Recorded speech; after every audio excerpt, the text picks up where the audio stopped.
Olá pessoal, tudo bem? Os objetivos da aula então é compreender a origem da filosofia. E quando a gente fala da filosofia, da nossa filosofia, a filosofia ocidental é aquela que tem origem na região da Grécia, na Magna Grécia, identificar os períodos históricos e as áreas de investigação filosófica.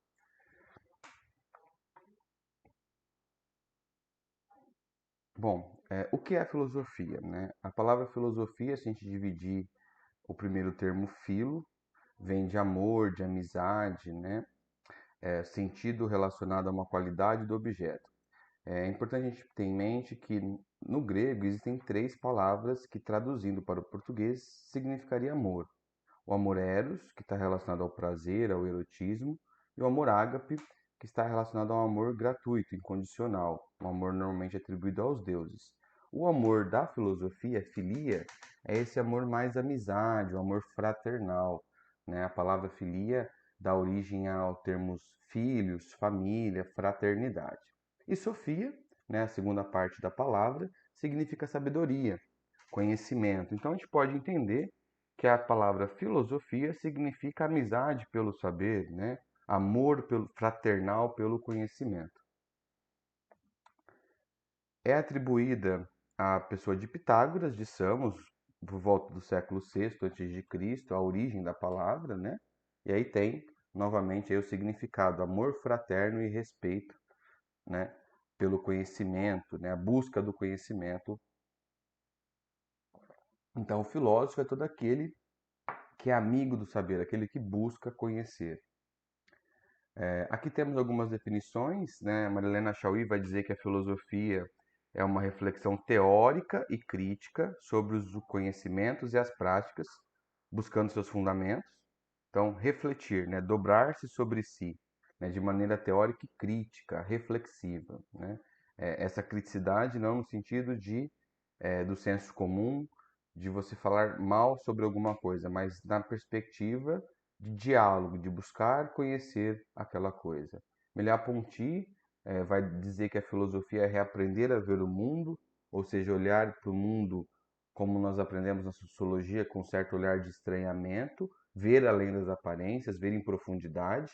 E Demerval Saviani, né, vai complementar dizendo que a filosofia é uma atitude radical, né, uma reflexão radical que vai na raiz, rigorosa, de conjunto, que utiliza-se da tradição filosófica, da história da filosofia, para poder compreender a nossa realidade e o mundo em que vivemos. Como mencionei, qual é a origem da filosofia? Existem algumas teorias do surgimento, mas ela surge então em meados do século VI, essa filosofia ocidental. Volta a destacar que existe uma filosofia muito mais antiga, que é a filosofia oriental, e também há pesquisas recentes que vão sinalizar para a filosofia do continente africano, né? Uma filosofia mais difícil de ser compreendida, porque os povos africanos, na sua grande maioria, não têm uma tradição tão antiga quanto os povos gregos, por exemplo, quanto a escrita. Então, a filosofia africana, somente na região central ali, ela começa a ser investigada nas últimas décadas, né? Então, qual seriam as teorias do surgimento? Um milagre grego, um aparecimento a partir da mitologia grega. Então, os primeiros filósofos procuram entender a filosofia, entender a realidade, perdão, o cosmos, a physis, a partir não mais de um pensamento mitológico, mas de um pensamento mais racional. E tem aqui também outras teorias, a influência de outros povos ali na região, que com contato com esses povos, os gregos, aqueles que viviam na região da Grécia, começaram a se deparar com questionamentos, indagações sobre a própria existência. Uma outra teoria possível é o que se refere ao contexto históricos.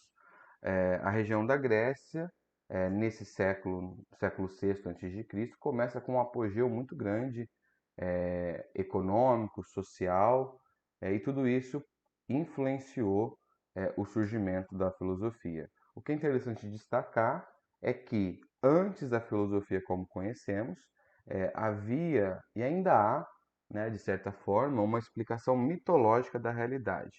E a filosofia, que a gente chama de cosmogonia, né? Cosmos, realidade, physis, tudo aquilo que nos circunda. Gonia, que vem da explicação mitológica. Já a filosofia busca uma cosmologia, ou seja, uma explicação lógica, racional da realidade. Aqui interessante esse texto de André Comte-Sponville, onde ele vai dizer que a filosofia não é um ramo difícil do conhecimento, mas é uma área em que estuda aquilo que é fundamental na existência humana, como a vida, a morte, o bem e o mal, a dor, a felicidade, a verdade, enfim, tantos outros assuntos. Então, a filosofia ela pode ser tão simples como pensar a vida e o pensamento, só que de maneira mais profunda e radical. Ou seja, há uma preocupação de entender a origem das coisas, o porquê das coisas, com esse olhar de estranhamento, com esse olhar de profundidade, de reflexão. Uma definição interessante para os alunos do ensino médio é qual é o objetivo da filosofia? Para que a gente faz filosofia no ensino médio? E aí os documentos oficiais vão sinalizar para isso que nós estamos vendo aqui, né? A filosofia tem como seu instrumento, então, a reflexão crítica, a matemática, os números, a química, os átomos e as partículas, as moléculas, a filosofia, a reflexão. Reflexão sobre o quê? Sobre o conhecimento e a ação. O conhecimento adquirido ao longo dos 2.500 anos de história filosófica, o nosso conhecimento enquanto ser humano e as ações, tanto históricas quanto contemporâneas, né? Então, em resumo, como está no texto, o objetivo de estudar filosofia é o conhecimento de seu instrumento, ou seja, a reflexão crítica, que consiste em fazer o pensamento voltar sobre si mesmo, sobre o mundo e apropriar-se, né, desse conhecimento. A gente pode definir, então, que a reflexão crítica parte dos textos filosóficos, dos problemas que foram já abordados, e dessa forma nós vamos nos aprofundando para que de fato sejamos pessoas melhores, onde a cidadania, a produção de cidadania ocorra de maneira efetiva. E aí, né, a observação, a crítica no sentido filosófico é ir além das aparências, sem preconceitos, né, sem preconceitos, não a crítica que nós compreendemos do senso comum. Aqui interessante, quando a gente fala de filosofia, uma certa analogia aí, algo que nós vamos ver mais para frente sobre o mito da caverna. No início havia uma atitude crítica, é um processo de reconhecimento da nossa ignorância. Então, como nós pudéssemos imaginar da seguinte maneira: a humanidade se viu imersa numa caverna, na escuridão, na ignorância, e aí busca compreender melhor a sua realidade. Nesse processo de sair da escuridão, há um espanto, né? É um espanto que pode gerar dor, pode gerar um certo sofrimento, uma vez que ao refletirmos sobre a nossa realidade, às vezes verificamos coisas não tão belas assim, até chegar à filosofia, que é o conhecimento da verdade, né? O saber racional. É interessante nós vermos algumas definições, né? Com base nos documentos oficiais. Então, a filosofia, repetindo, é uma reflexão crítica a respeito do conhecimento e da ação, a partir da análise dos pressupostos do pensar e do agir, e, portanto, como fundamentação teórica e crítica dos conhecimentos e das práticas. E aí, sobre a base, os currículos nacionais do ensino médio, né, nós temos que a nova legislação educacional brasileira parece reconhecer de fato a filosofia como algo importante para a formação plena do cidadão.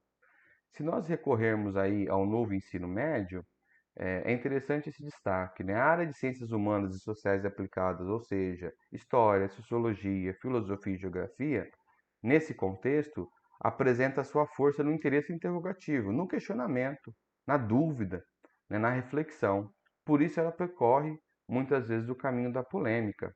Então, assuntos polêmicos sobre política, religião, sobre existência, sobre verdade, enfim, tantos outros assuntos são tratados na área de ciências humanas e sociais aplicadas e com uma ênfase maior na própria filosofia. Afinal, como diz o próprio texto, o objeto das ciências humanas e sociais aplicadas sente, pensa e fala a partir de suas experiências. Então, não é uma ciência apartada da realidade, mas uma área de conhecimento inserida de fato na nossa realidade. Aqui uma sugestão de leitura para os alunos, né? A partir do livro didático de vocês, isso no contexto do ensino médio aqui na nossa escola, da Escola Sebastião Fernandes Palma, a leitura do capítulo 2, onde vai ser tratada o processo de dúvida, né? O processo de questionamento filosófico. Fica aí como sugestão a leitura deste capítulo. Bom, aqui para a gente poder falar um pouquinho sobre os períodos históricos, é importante a gente retomar a linha temporal da história, né?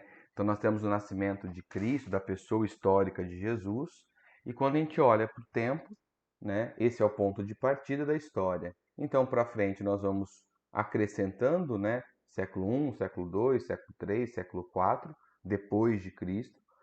Hoje nós estamos no século XXI, né? E quando a gente volta no tempo, né, também começa do 1, né? Então, século I, século II, século III, século IV, século V, século VI e por aí vai. Por que é importante vocês terem isso em mente? Para vocês entenderem e se localizarem no tempo e no espaço sobre o que nós vamos ver a seguir. Então, a filosofia ela pode ser dividida em períodos com características similares, com características mais marcantes, e períodos é, que a filosofia se destacou por isso, por um motivo ou outro. Então, a filosofia surge nesse período chamado de filosofia antiga ou filosofia clássica, que inicia-se, como nós vimos, a partir do século VI a.C. Então, voltando aqui, né, nem está aí na linha temporal, mas lá, bem lá atrás, nós estamos falando quase de 2.600 anos, e perdura aproximadamente até o ano sétimo depois de Cristo.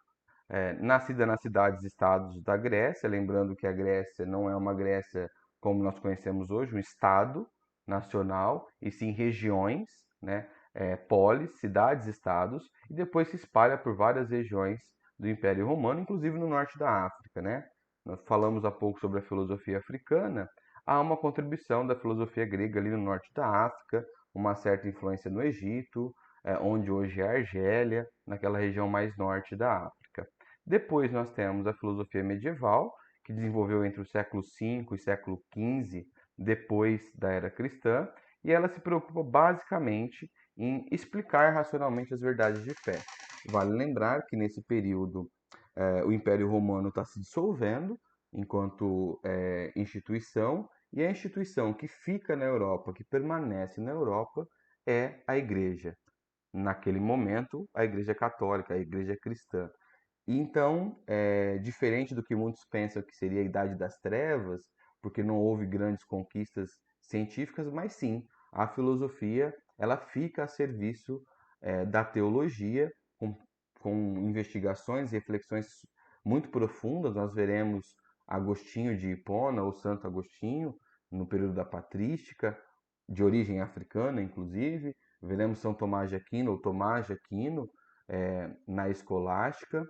Então, são pensadores que utilizaram do instrumento reflexivo racional da filosofia para entender as verdades de fé e a influência até hoje nas nossas vidas, né? Mesmo você sendo ou não religioso, é inegável que a cultura judaico-cristã influenciou fortemente a cultura ocidental, bem como a filosofia grega e também a maneira jurídica do Império Romano. A filosofia moderna, então, no final da Idade Média, depois da Idade Média, inicia por volta do século XIV, século XV, e teve seu fim em meados do século XVIII, início do século XIX.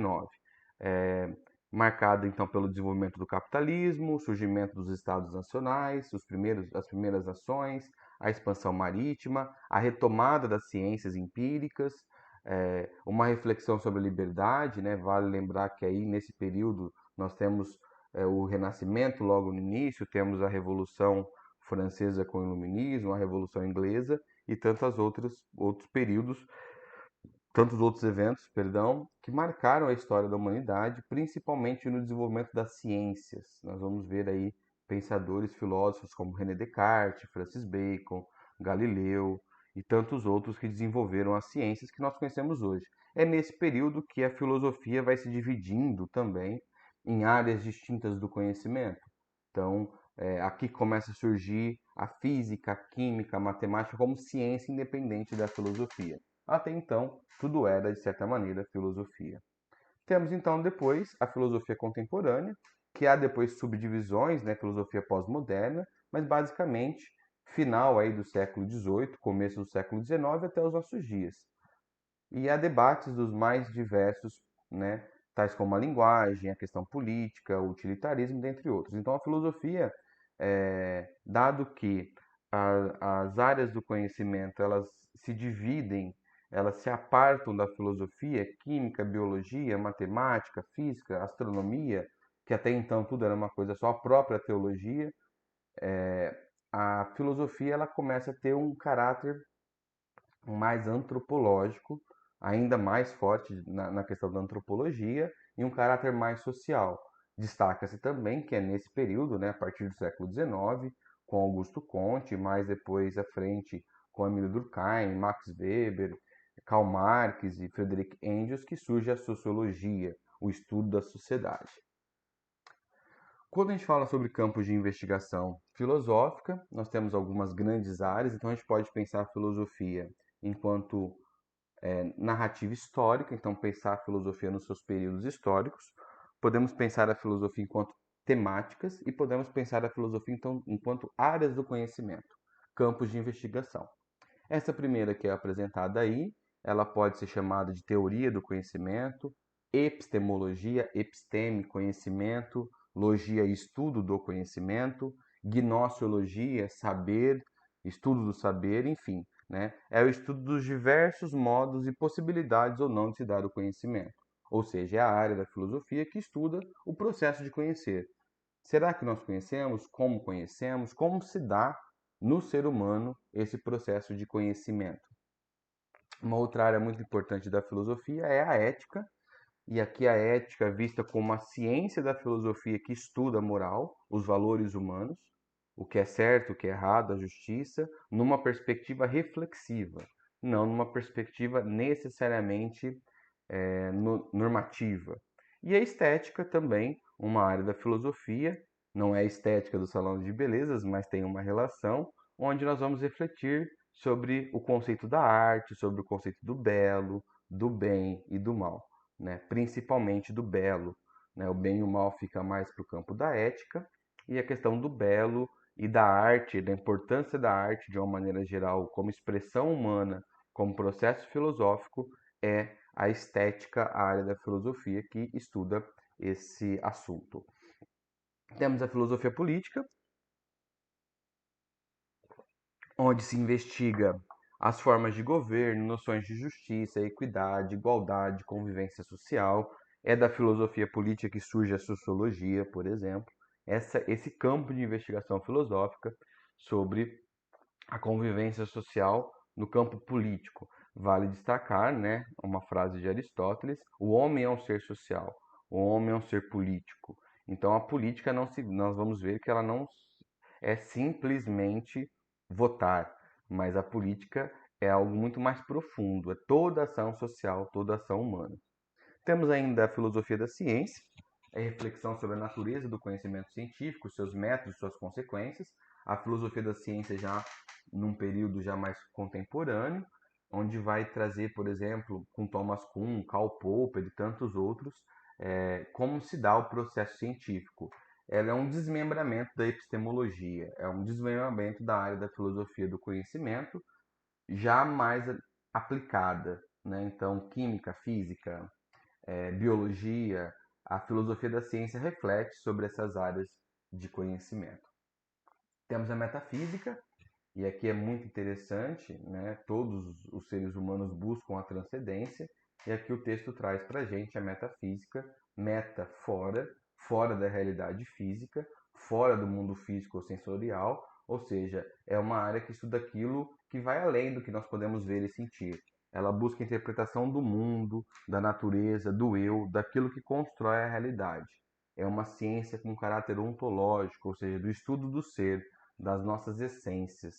É uma área da filosofia mais abstrata, mas uma área significativa, por exemplo, para a contribuição do existencialismo, do conhecimento sobre a própria existência humana e a existência das coisas, sempre nessa perspectiva transcendental, né?